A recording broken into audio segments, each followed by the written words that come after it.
Olá, meu nome é Eduardo Carlos Tavares, sou médico pediatra e neonatologista. Hoje vim aqui conversar um pouco com vocês sobre o choro do recém-nascido e do lactente.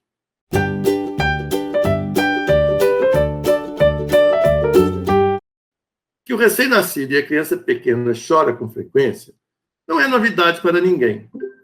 No primeiro minuto de vida, logo após o nascimento, nada é mais reconfortante para a mãe, para o médico obstetra e para o pediatra do que ouvir o choro do recém-nascido.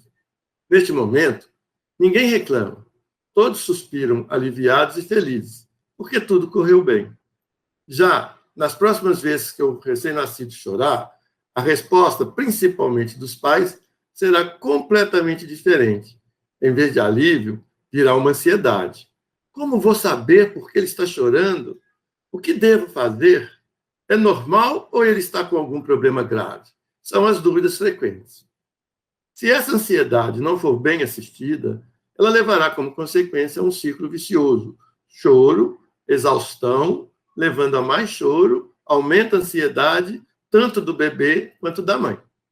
É muito importante, para evitar esse transtorno, que desde o pré-natal, os pais e cuidadores sejam bem orientados sobre como entender que o choro infantil é a única maneira que a criança pequena tem de se comunicar, mostrando seu incômodo e pedindo ajuda.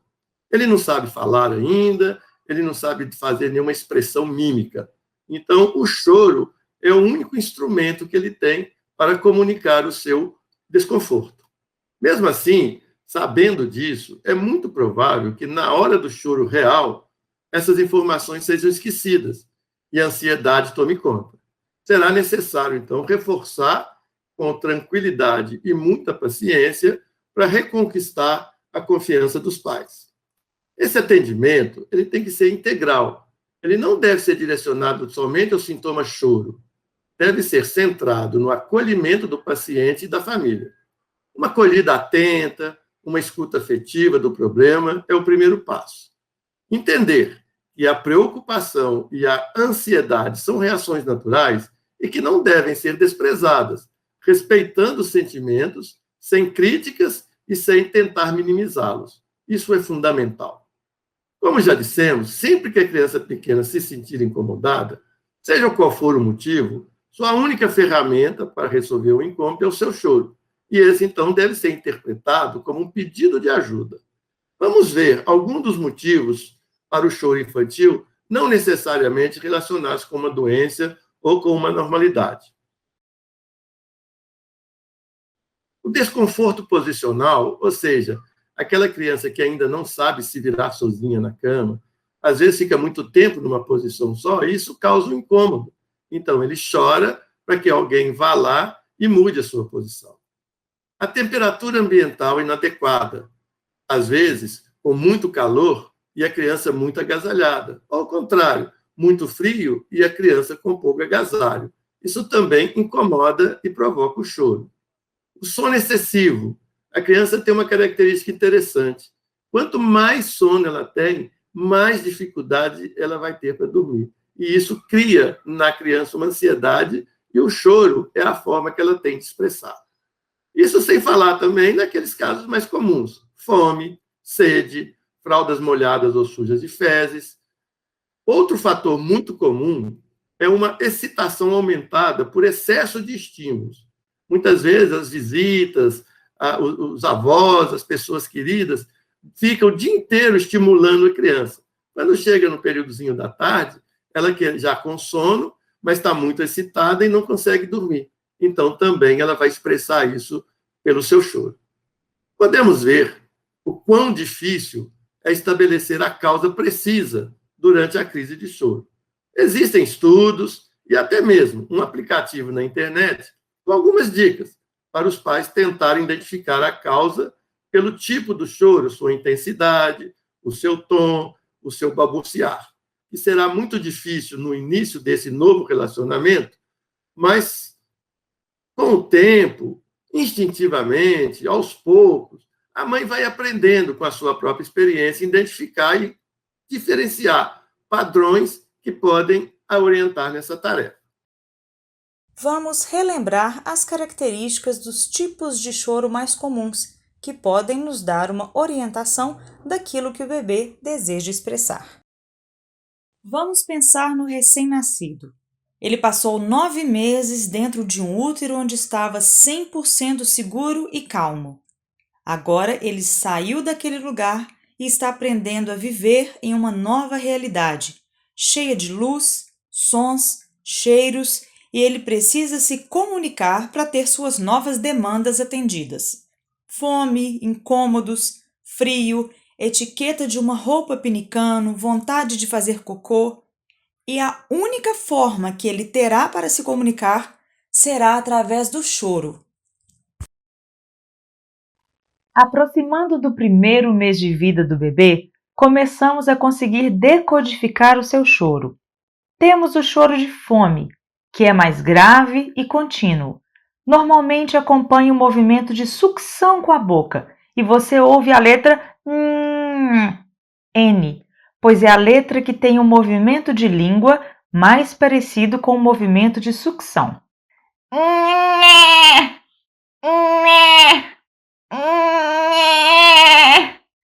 Às vezes, o bebê chora tanto de fome que não consegue abocanhar o seio. É necessário acalmá-lo primeiro. Aconchegue-o, faça o shhh e tente dar o leite novamente apenas quando ele estiver calmo. Dica: se o bebê amamentou há mais de 3 horas e acordou chorando, provavelmente é fome. Basta oferecer o seio ou a mamadeira que o choro já para. Bebê com fome não volta a dormir. O choro de sono já é mais curto e com aquela boquinha de bocejo, oval.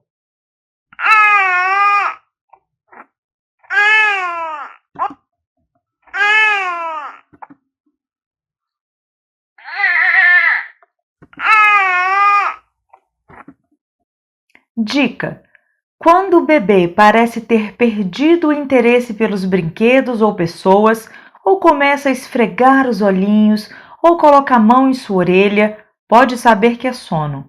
Proporcione o cochilo dele bem rápido, antes mesmo que comece a chorar. Se ele já começa a chorar com a boquinha de bocejo, apenas leve-o até o berço, que isso é tudo o que ele precisa.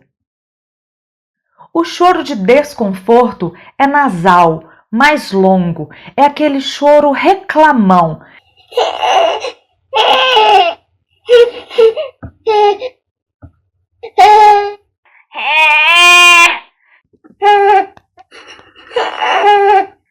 Se o bebê está desconfortável, é possível que vá se contorcer ou arquear as suas costas quando chora. Dica: pode ser fralda suja, dobra na roupa ou na fralda, irritação na pele, um ambiente barulhento demais a muitas horas ou silencioso demais e solitário. Até o primeiro mês, a criança sente mais frio, depois nem tanto, então cuidado com o exagero de roupas também, pois o calor pode se tornar um desconforto. Mas se for aquele choro fraco, manhoso, que mais parece um gemido, pode ser indicativo que o bebê está doente. E esta é a forma que ele tem de dizer que se sente mal. Consultar o pediatra é muito importante. O choro de dor já é repentino, agudo e muito alto, em que a criança chora tanto que ela pausa para respirar e grita de novo.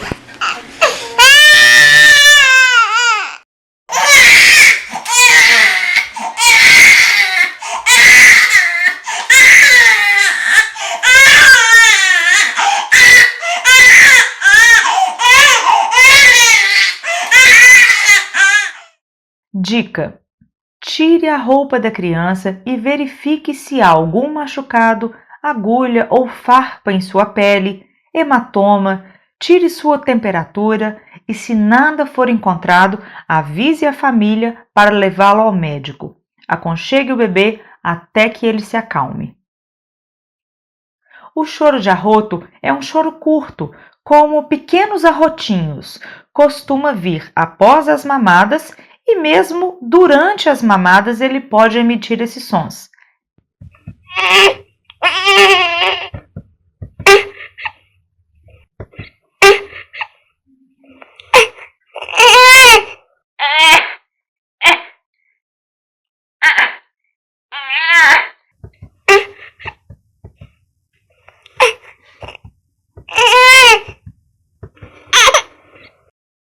Pare a mamada, coloque-o para rotar e continue a mamada.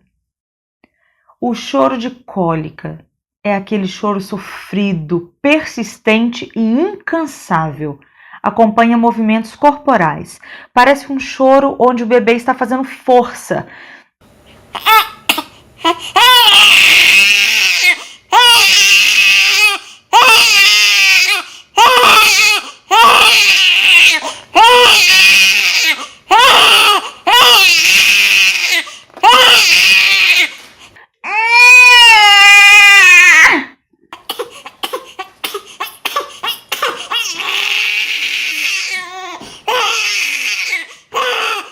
Normalmente tem movimentos rápidos de pernas ou seus punhos ficam fechados.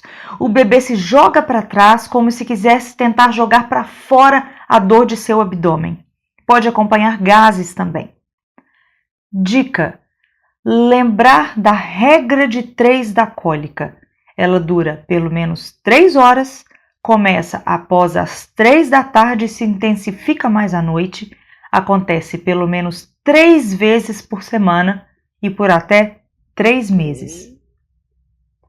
E os 2 últimos choros ocorrem em situações bem específicas. O choro de desejo de aconchego. Se o bebê dorme em seu colo e acorda depois sozinho no berço, ele pode reclamar a sua ausência, com um choro manhoso. Daí é só pegá-lo no colo novamente e ele vai ficar feliz e tranquilo. E o choro de medo, que é aquele choro também alto e desesperado, como o choro de dor, que pode acontecer quando o bebê é colocado no colo de alguém que ele não conhece muito bem. Daí basta pegá-lo de volta em seu colo e explicar à pessoa que ele ainda está estranhando novos colos um pouquinho. São muitos tipos de choro, né? Mas com o tempo e com mais experiência, você conseguirá identificá-los. O mais importante, no entanto, é reconhecer sinais de alerta que apontam para uma causa mais grave e que necessita de imediata avaliação do pediatra. Choro muito estridente e prolongado, choro muito frequente em horários diversos do dia e da noite, choro que vem acompanhado de vômito, diarreia, febre, perda de peso ou até mesmo falta do ganho de peso adequado, ou então aquele choro frequente que se prolonga além dos 5 meses de vida. Esses são sinais de alertas que precisam de ser comunicados ao pediatra. Nesses casos, então, é importante rastrear se tem alguma normalidade, ou algum problema anatômico, uma deficiência metabólica, uma doença infecciosa ou alérgica, e até mesmo alguns problemas neurológicos. E o pediatra é a pessoa indicada para conduzir o problema. Vamos ver como devemos abordar a criança que chora. Uma primeira abordagem é verificar a presença das causas óbvias já citadas: a fome, a sede, o desconforto posicional, a vestimenta inadequada para a temperatura ambiente, se a fralda não está molhada ou suja de fezes, e o excesso ou a ausência de estímulos afetivos. Tudo isso são causas comuns também do choro da criança.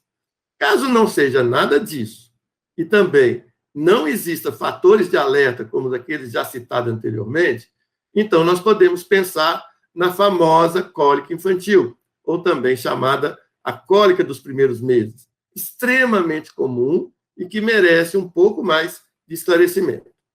A cólica infantil é um fenômeno universal, cuja etiologia, causa dela, ainda é muito controversa.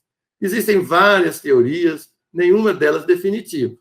Uma imaturidade do sistema nervoso, ou mesmo do sistema gastrointestinal, que faz a digestão da criança e que, com o tempo, ele vai melhorando.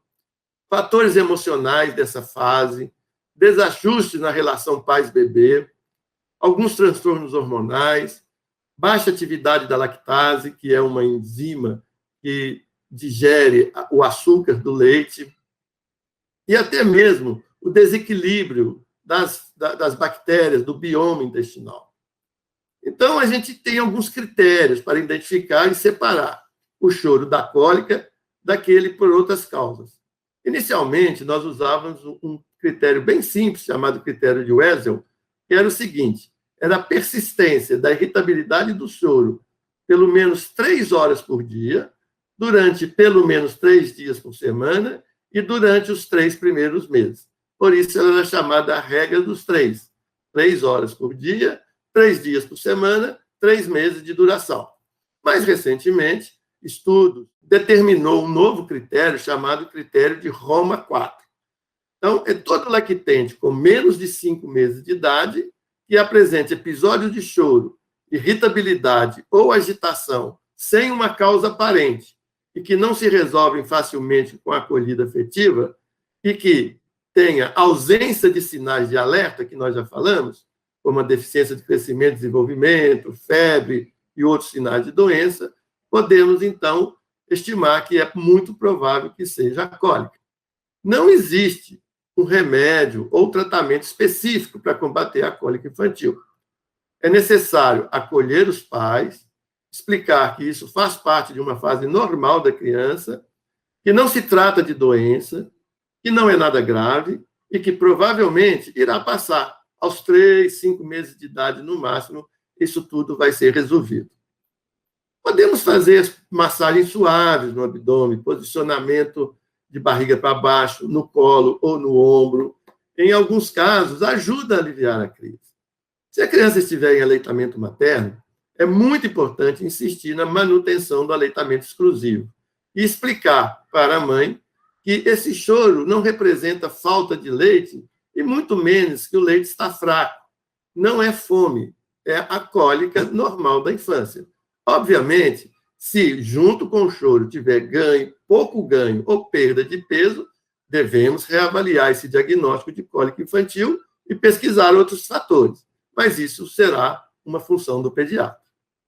Alguns pediatras, apesar do tema ser muito controverso, podem indicar o uso de alguns medicamentos que poderão ser dados, sempre respeitando a dose e o intervalo prescritos para evitar as superdosagens. Para terminar essa aula, nós vamos falar de uma outra causa de choro infantil, além da cólica, também muito controversa, inclusive entre os pediatras. É o fato da criança chamada da criança manhosa, ou seja, aquela criança que chora todo o tempo apenas para manipular a atenção. Vou expressar aqui o que eu penso, mas deixando muito claro que a palavra final sempre deve ser dada do pediatra que assiste essa criança. Eu não concordo com a ideia de que a criança deva se acostumar com seu berço e ir para o colo somente quando necessário, para amamentar ou para algum outro procedimento. Isso para ela não ficar manhosa. Obviamente, também, não sou da opinião de que a criança deva ficar a maior parte do dia no colo. Entre os dois extremos, temos várias situações intermediárias. Raciocine comigo. Aquela criança que desde o início está sendo treinada para ficar no seu berço, a maior parte do tempo, para não se acostumar com o colo dos pais, quando ela está com fome, ela chora. E a mãe pega, acaricia, dá o maior carinho. Quando ela faz xixi ou cocô, também ela chora. E aí é a hora da mãe também pegar no colo novamente e ela não se resume a trocar sua fralda. Quando ela pega a criança do berço, ela vai fazer o seu carinho, ela vai dar o seu afeto. Depois, imediatamente, devolve ao berço. Ela não pode acostumar a ficar no colo. Logo, logo, a criança percebe que quando ela chora, e somente nesses momentos, ela será acolhida no colo e receberá toques afetivos. Rapidamente, ela aprende a chorar pelo único motivo de receber o colo materno, sempre que sentir sua falta. Isso é que eu conheço como manha. Por outro lado, se eventualmente o pai ou mãe oferece o colo, mesmo sem a criança chorar, ou seja, além daqueles momentos necessários já citados, a criança não irá desenvolver o raciocínio de que ela só recebe o colo caso chore. Rapidamente ela aprende que se ela pode aguardar mais um pouco, mesmo sem chorar, ela vai receber essa atenção de que tanto necessita. Por isso, a minha recomendação é, sempre que possível, e que não atrapalhe a atividade diária dos pais, eles devem dedicar alguns minutos a atender a necessidade de atenção e carinho, mesmo se o bebê estiver tranquilo e sem choro. Isso irá trazer maior equilíbrio na relação, menos estresse e menos frequência de choro sem motivos aparentes.